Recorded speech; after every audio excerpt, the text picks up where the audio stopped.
Welcome to the Learning Pines YouTube. We hope this video helps.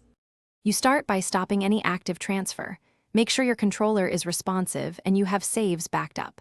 Go to Settings, then System Update, and look for an active download. Press Circle or select Cancel when the update prompt appears. If the interface gives no cancel option, disconnect Ethernet or disable Wi-Fi to stop the download stream. Do this now to avoid the installer starting. Once the download stops, make sure the PS3 remains powered and do not attempt a forced shutdown during installation. Once the network is cut, remove any already downloaded update files so the system won't restart the process.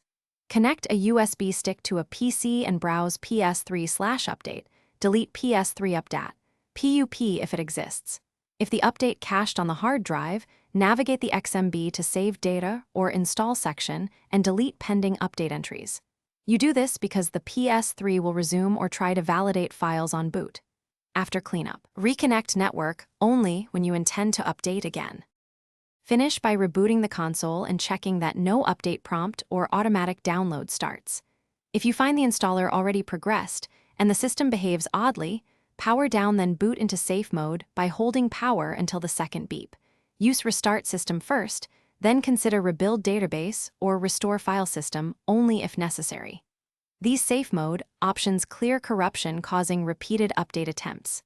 If nothing fixes it, keep backups and consider deleting update remnants again or reformatting as a last. Thanks for watching. Consider subscribing if we helped you.